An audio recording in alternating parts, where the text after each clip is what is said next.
अस्सलाम वालेकुम। आप देख रहे हैं के न्यूज एचडी। मैं हूं हारिस अली शाह गिलानी। चलते हैं आज की हम खबरों की तरफ। ताज़ा तरीन खबरों से बाखबर रहने के लिए हमारे साथ रहिए। रुक करेंगे रिनाला खुर्द का, जहां से रिपोर्ट कर रहे हैं हमारे नुमाइंदे हाफिज जाहिद रसूल। सोना आया ते सज गए गलियां बाजार।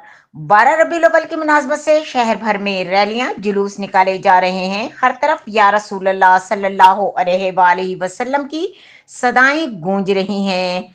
रेनाला खुर्द का मरकजी जुलूस मुख्तलिफ मजहबी, समाजी, कारोबारी, वुकला, डॉक्टर, सिविल सोसाइटी की जानिब से शौकताबाद मोटर्स से बरामद हो रहा है।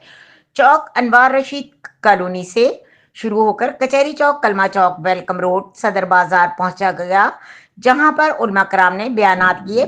फिर जुलूस अपने रिवायती रास्तों से होता हुआ सदर बाजार मरकजी मस्जिद के बाहर पहुंचकर इख्तिताम पजीर हुआ, जहां पर उलमा कराम ने रसूलुल्लाह सल्लल्लाहु अलैहि वसल्लम की शान में बयानात फरमाए और मुख्तलिफ तंजीमों की जानिब से जुलूस की शिरकत लंगर का वसी इंतजाम किया गया। शहर भर में हर तरफ या रसूलुल्लाह सल्लल्लाहु अलैहि वसल्लम की सदाएं गूंजती रहीं।